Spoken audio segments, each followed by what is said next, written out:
Welcome to Whatever. I'm Dragon Pat. I'm Alex Drake. And today we're going to talk about video games. Now, over the last week, Alex and I have been replaying for him. Well, playing for him, replaying for me, the old game Borderlands 2. Which is a good game. I have been enjoying it. Mm-hmm. It lets you get that first person killing out. It's got some decent weapons. It's got a pretty decent storyline. It's kind of fun to follow. Mm-hmm. Other games that we've been looking at this last week, what we're looking at, and what I've been looking for, are what are called open-ended games. Something that has the ability to just walk around and blow crap away. Now, Borderlands 2 fits this. I like those games. You can follow the quests, or you can just drive around and blow shit away. Mm-hmm. Now, sometimes you blow stuff away and you go in the wrong area and you get killed. Borderlands 2 has the ability to basically, you're never really gonna die. There's no more, 3 lives and it's over. Yeah. And that's part of what prompted me to discuss this issue with you all today. Video games. Number one, first video games that came out were, there was Pong.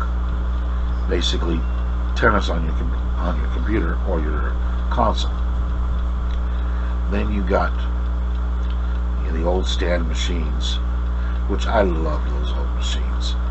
As much as I love modern video games, computer games, and Xbox consoles and the rest of that, I miss the arcade. You look at some of these shows, you haven't seen War Games, right? Gotta correct that. War Games starts out, a guy is, Matthew Broderick's character sitting there playing a video game in an arcade. You get the sounds, the bells and the chimes and the different sound effects from the games all mixed together behind you. You go there with $20 in quarters and you just have a good time.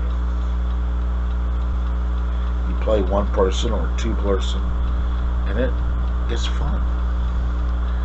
And it is that type of atmosphere that Ready Player 2 talks about. In the book, not so much in the movie, but in the book, the very first challenge is a video game. Mm-hmm. It's Joust. Now, as a child of the 80s, I remember Joust. Yeah, hit that flat button and you're trying to control this basically stone buzzard, whatever you're flying. In this case, it was an ostrich, and you go through and you hit whoever can be higher. When you hit the other player, you knock them out. It was actually fun. I'm sure that modern generation would go, "Oh, it was kind of limited." You really couldn't. It's not the point. The point was trying to keep. It may have been a very simplified game, but it got harder as you moved forward. It was not something that you could sit down and run a cheat code through. Although people did figure out how to use cheat codes even on consoles, because one thing Americans are good at is cheating. Yeah. We always find the cheat codes before anyone. But it was fun. Defender. Not Minecraft, but Asteroids. All of these games were fun. Mr. Pac-Man himself, running from the ghosts, gobbling it up, clearing the screens, listening to the song of the universe. What is the song of the universe, you say? Tom Sawyer by Rush. Of course. Classics. Today's era, you don't get a lot of that. You look at music anyway, and let's face it, I'm sure many of you out there are rap fans, but most rap songs are not going to be considered the song of the universe. I mean, it's kind of telling that when Marvel wanted to have a theme song for Tony Stark and Iron Man, they went to AC/DC. Why did they do that? Because it works. Because Shoot the Thrill covers it. Yeah. You need the songs of the universe and the atmosphere. Well, that's kind of what we're missing. But then that required you to socialize too, because you were out there in this arcade, and the bigger the arcade, the more people that were there. And that was people, you know, those things that are on the other side of your phone that you text to, and you interacted with them and you socialized, and as you got good at games, crowds would stand around and watch you play. It was fun. And we're missing that. Because now when you play, you don't get a crowd unless you record it and post it on YouTube. And even then, you really don't get that interaction. There's a reason why, even as woke as Major League Sports have become, they still have crowds. Because that crowd, that getting together as groups, is interesting.